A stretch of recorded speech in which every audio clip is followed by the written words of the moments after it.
It was a bright Saturday morning in Atlanta when 12-year-old Ava Carter walked into La Belle Maison Boutique, a high-end clothing store known for its exclusive designer collections. Ava, dressed in a neat summer dress and white sneakers, clutched her small purse tightly. She had saved up $200 from birthday money, allowances, and helping her neighbors mow lawns. Today, she planned to buy a special dress for her school's spring gala. As she stepped inside, the cool blast of air conditioning greeted her. Along with the subtle scent of fresh roses and expensive perfume, racks of elegant dresses lined the polished hardwood floors, and soft jazz music played in the background. But Ava barely had time to take it all in before a tall, white sales associate named Courtney approached, her high heels clicking sharply against the floor. "Can I help you?" she asked, her tone sharp, not friendly. Before Ava could answer, Courtney continued, "Actually, this store isn't for browsing. If you're just looking, I'll have to ask you to leave."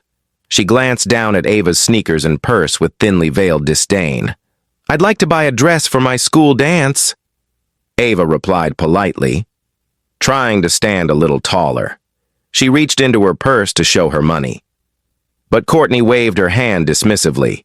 "We don't carry anything in your price range, sweetheart. I can't have you blocking the aisles." Other customers, a few older white women in designer suits, paused to watch. One of them shook her head, whispering to her friend, "Children these days have no manners."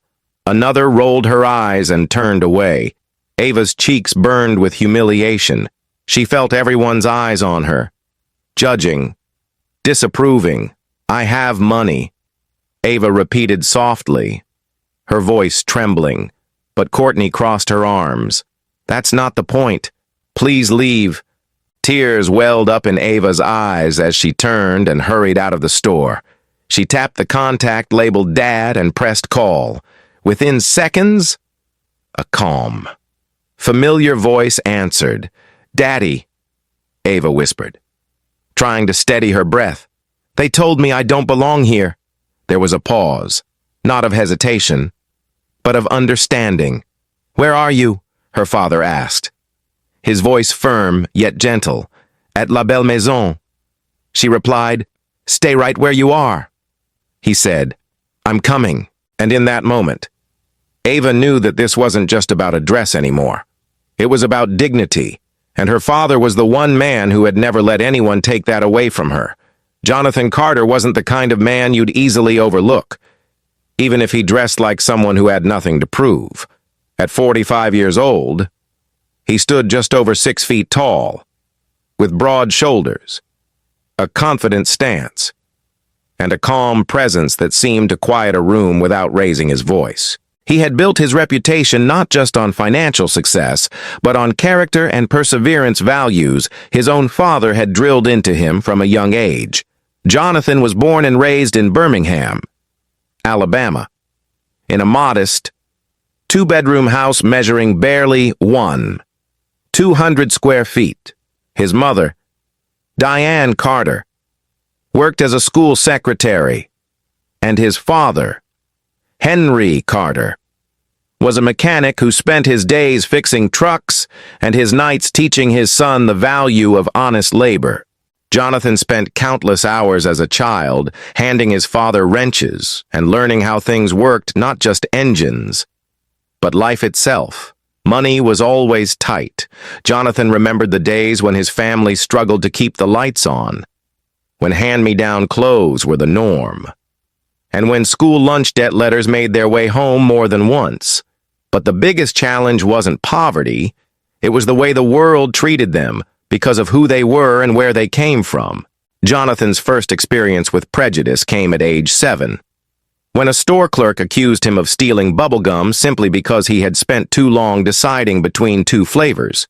His father had marched him back into the store not to apologize, but to buy both packs and teach the clerk a lesson in judgment and dignity. Jonathan carried that lesson throughout his life.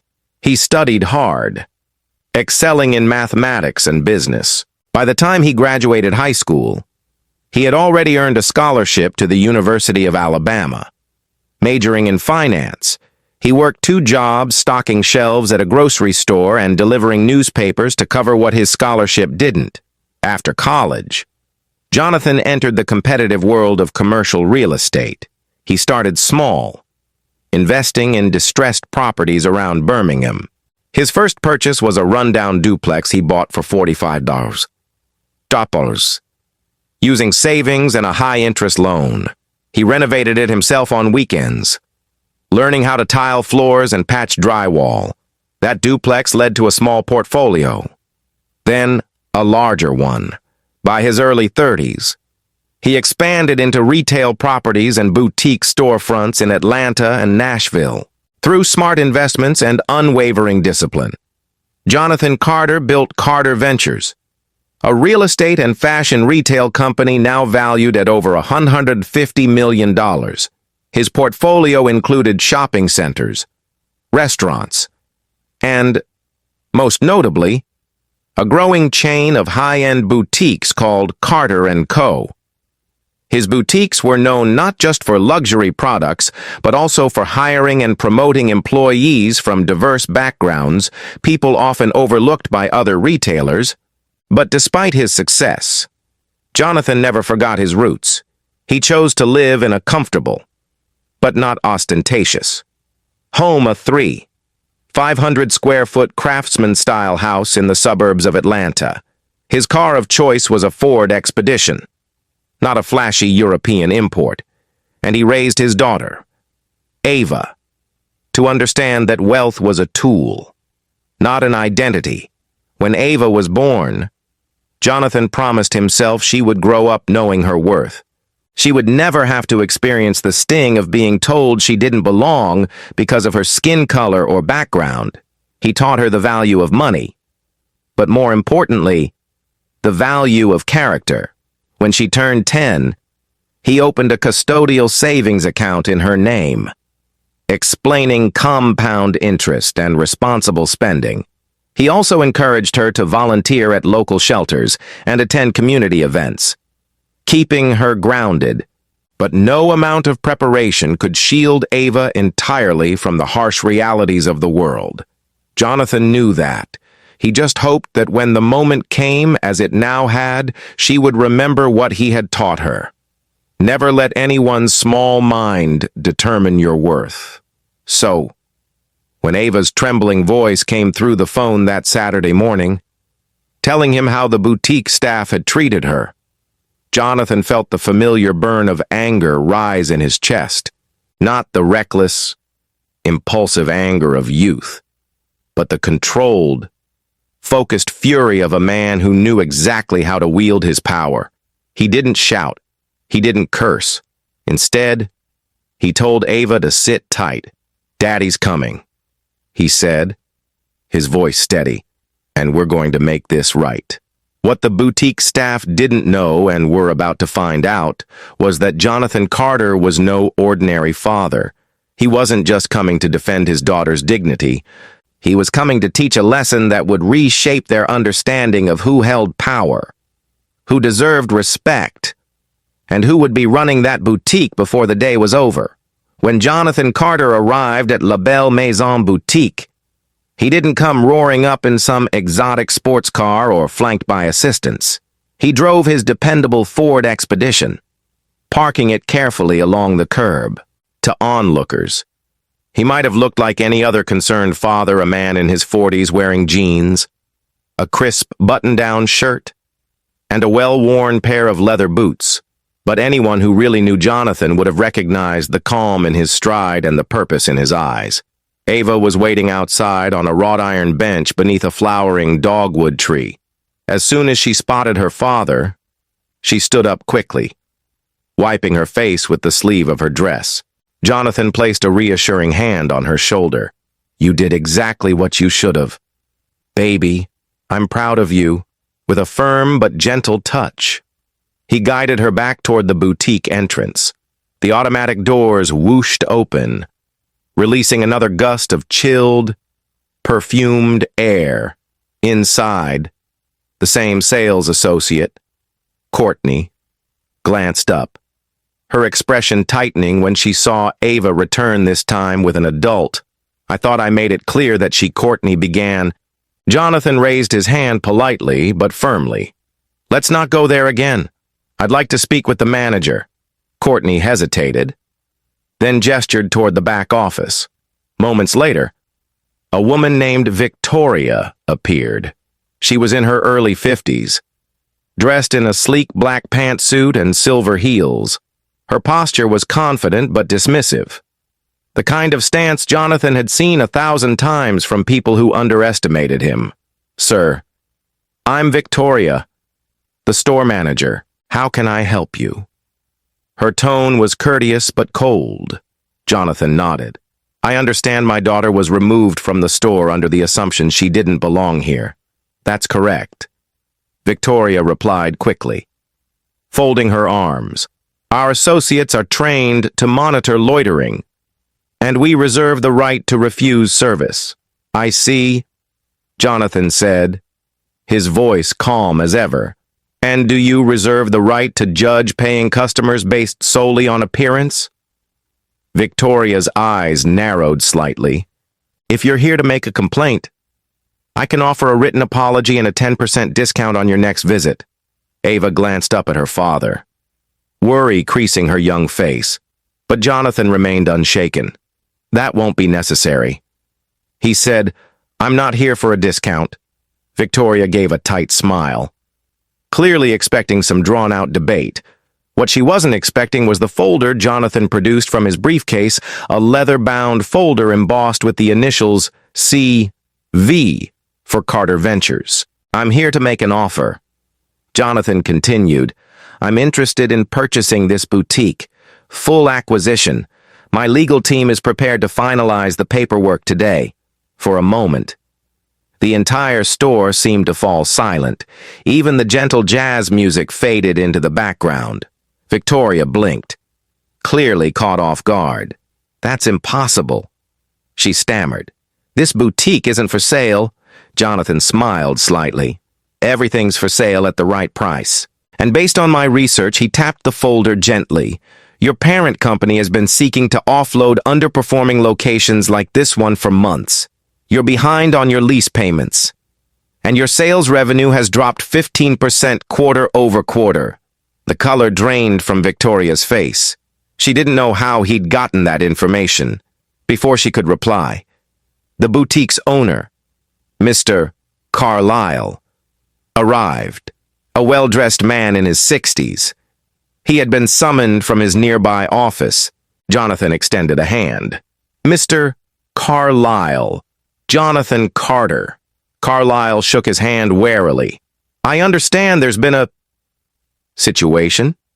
Yes, Jonathan said, but I'm here to resolve it in a way that benefits everyone. I'm offering a direct purchase of this location at 120% of market value. My team can wire the funds within the hour. Carlyle glanced at Victoria, then back at Jonathan. He was a businessman, and he knew a golden opportunity when he saw one. After a brief conversation with his legal advisor, who had rushed over at Jonathan's request, he nodded. Let's draw up the papers. Courtney, watching the exchange from behind the counter, looked like she might faint. Within 10 minutes, Jonathan's legal team, already en route when he left his house, arrived with contracts prepared. Mr. Carlyle signed. Ownership of La Belle Maison Boutique was officially transferred. Jonathan turned to Victoria and Courtney. Effective immediately. Both of you are relieved of your positions. You are welcome to reapply after undergoing diversity and inclusion training, but that decision will be made by the new CEO. Victoria's mouth fell open. New CEO. Jonathan smiled and placed his arm around Ava. Yes, my daughter, Ava Carter. She's always had an eye for fashion, and more importantly, she knows how to treat people with respect. Ava looked up, eyes wide. Really? Daddy, really? He confirmed, starting today. The other employees, including some who had remained silent during Ava's mistreatment. Applauded quietly. Customers who had witnessed the earlier humiliation now clapped more loudly. Several even pulled out their phones to capture the moment. Jonathan crouched down so he was eye level with his daughter. "You don't just belong here, Ava. You lead here." And just like that, a place that had once rejected her became a symbol of her power and the start of a new chapter, not just for Ava, but for everyone who believed respect should never be optional. The following Monday, La Belle Maison Boutique looked very different. Jonathan Carter's legal team had finalized the purchase over the weekend. The papers were signed, funds transferred, and the title deed recorded. For the employees who returned that morning, the atmosphere was heavy with uncertainty. Some had heard rumors about new ownership.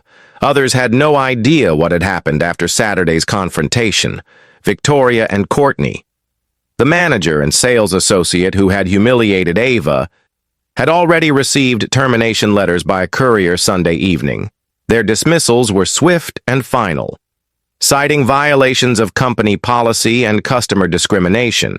A few employees expressed shock, but others, especially the younger sales staff, felt a quiet sense of justice. By 9:00 a.m., Jonathan and Ava arrived at the boutique. Ava wore a smart navy dress and a pair of new black flats her father had bought her the night before, though she had been nervous that morning. Her father's words echoed in her mind. "You lead here." The store's front windows now displayed a sign that read, "Under new ownership, committed to respect, diversity, and excellence." Jonathan gathered the staff together before the doors opened to customers. "I want to introduce your new CEO," he began, Ava Carter. There was a pause as the staff absorbed his words. Ava, standing at his side, smiled nervously but held her head high. Jonathan continued. "Many of you might be wondering why I would appoint someone so young. The answer is simple. Ava has shown wisdom, courage, and resilience far beyond her years. She understands what it means to be dismissed unfairly. She also knows the value of treating people with dignity. And don't worry, she'll be surrounded by a team of experienced advisors." He nodded toward a woman standing nearby. Ms. Danielle Lopez, a seasoned retail operations director Jonathan had hired to mentor Ava and oversee day-to-day management, one of the senior sales associates. Linda, who had quietly sympathized with Ava on Saturday, stepped forward. "Welcome. Ava, I think I speak for many of us when I say we're ready for a fresh start." The staff applauded, some smiling, others with tears in their eyes. They knew the old culture of exclusion was gone. Something better had taken its place.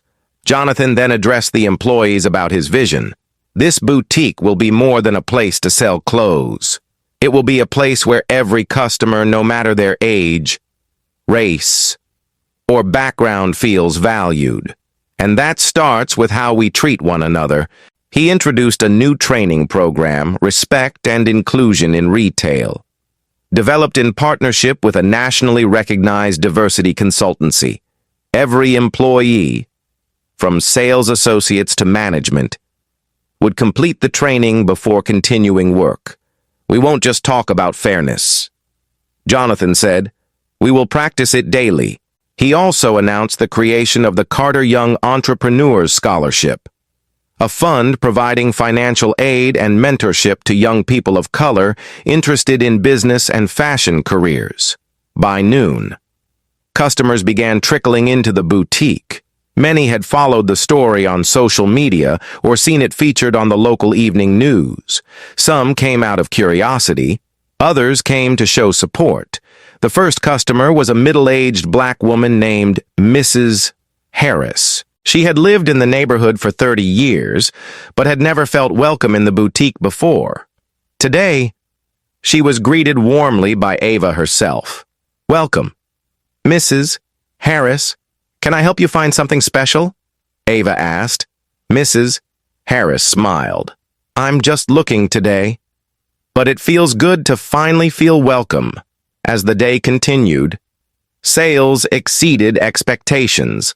Customers praised the friendly service and positive atmosphere. Several mentioned how meaningful it was to see a young black girl in a leadership role. Setting an example for the community, local press covered the boutique's reopening. Reporters asked Ava about her new role. She responded thoughtfully. It's not just about owning a store. It's about making sure no one else ever feels like they don't belong. The story quickly went viral. National news outlets picked it up, featuring Ava's leadership and Jonathan's decision to use business ownership as a tool for social change.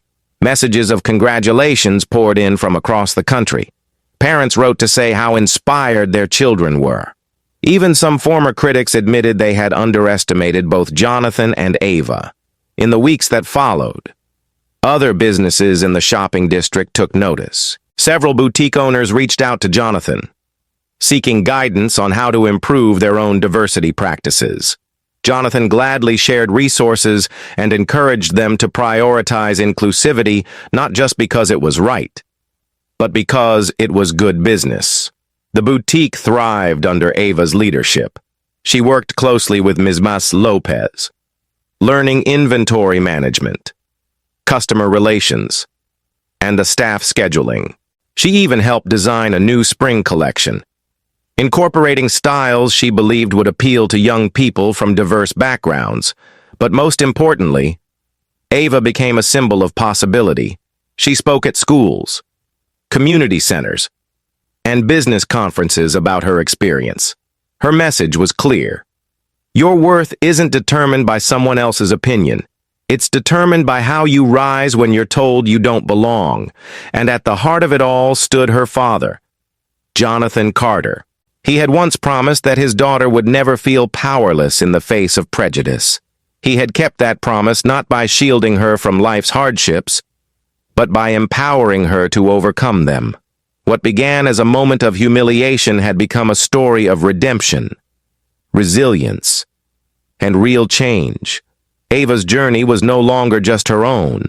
It was a beacon for every young person who had ever been told you can't, and a powerful reminder that with courage and opportunity, they absolutely can. Over the next several months, La Belle Maison Boutique didn't just survive under Ava Carter's leadership, it flourished. Yet the most remarkable transformation wasn't the new decor, or the stylish inventory updates, or even the rise in sales. The real change happened in the hearts and minds of the people who worked there and those who shopped there. One of Ava's first initiatives as CEO was to completely overhaul the boutique's hiring and training practices. She worked closely with Mrs. Danielle Lopez to establish a policy that every new employee would go through a multi-day respect and inclusion workshop. This wasn't a one-hour online seminar or a checkbox on a corporate form. It was real, meaningful education about implicit bias, customer dignity, and the importance of reflecting the diversity of the community they served. Existing staff who chose to stay on board were also required to complete the workshop. Some employees grumbled at first, feeling defensive about the idea. But over time, as discussions unfolded and stories were shared, real understanding began to take root. People realized that biases weren't always loud or hateful. Often, they were subtle habits like making assumptions based on appearance that could be unlearned with effort and awareness. The boutique's clientele evolved as well. What was once a space where only certain kinds of customers felt welcomed became a vibrant hub for everyone in the neighborhood. It was not uncommon to see a retired teacher browsing alongside a young college student, or a working-class mother trying on a special occasion dressed beside a successful businesswoman. Everyone was greeted with the same warm smile and offered the same thoughtful assistance, no matter their background, their wardrobe, or their wallet.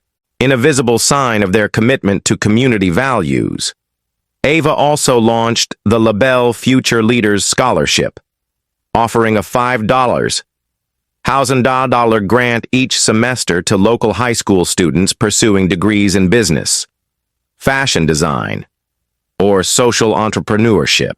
The scholarship was funded in part by the boutique's proceeds and supplemented by Jonathan Carter's personal contributions. Word of what was happening at La Belle Maison spread beyond their immediate city. Local newspapers covered the boutique's transformation with headlines like "From Exclusion to Empowerment" and the 12-year-old CEO changing the face of fashion. Ava was invited to speak at community events and business luncheons. Senior citizens at the local community center invited her to speak about her experiences, noting how refreshing it was to see a young person carrying forward the values they cherished: hard work, fairness, and dignity for all. Jonathan remained deeply involved, attending quarterly board meetings and mentoring Ava through every big decision. He emphasized financial literacy, teaching her how to read cash flow reports, evaluate vendor contracts, and negotiate leases. But he also reminded her of something just as important. Always know the numbers, he said, but never forget the people behind them. Employees who had once been wary of the boutique's future now spoke with pride about where they worked. Sales associates reported higher job satisfaction. Customer complaints, once common under the old management, dropped by nearly 80%. Repeat customer rates soared. The boutique's revenue grew by 25% in the first year alone. But more importantly, the respect it earned in the community was priceless. Ava made it a point to hire a diverse team, not just racially, but generationally. She hired retirees looking for part-time work, veterans transitioning to civilian life, and young people seeking their first jobs. She understood, thanks to her father's lessons, that true inclusion was about more than appearances. It was about opportunity. Each month, La Belle Maison hosted a Community Appreciation Day on the first Saturday of the month. The boutique offered small discounts, free refreshments, and hosted live music performed by local artists. They even partnered with local nonprofits to collect donations for food banks and community shelters.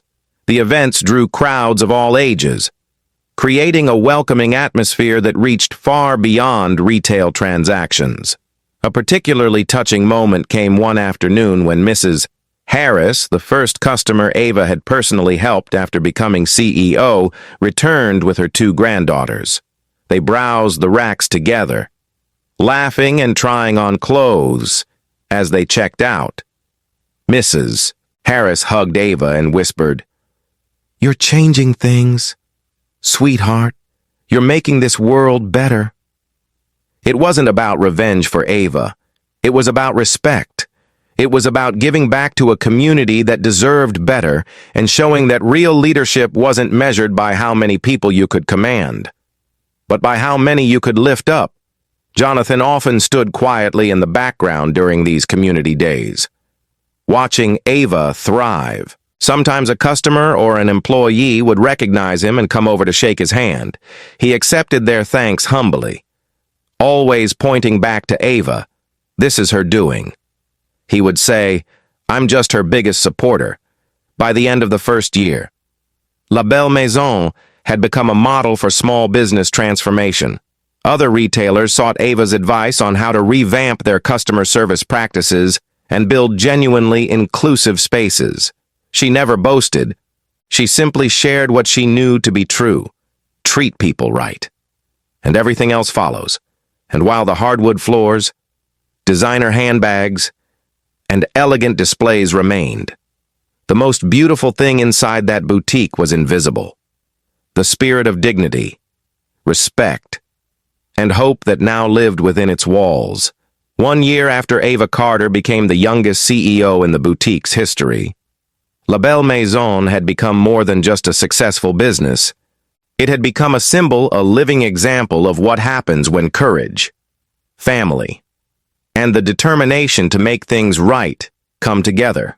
On a warm spring afternoon, the boutique hosted its first annual Legacy Luncheon, an event Ava created to celebrate community leaders, customers, and employees who had made a positive impact.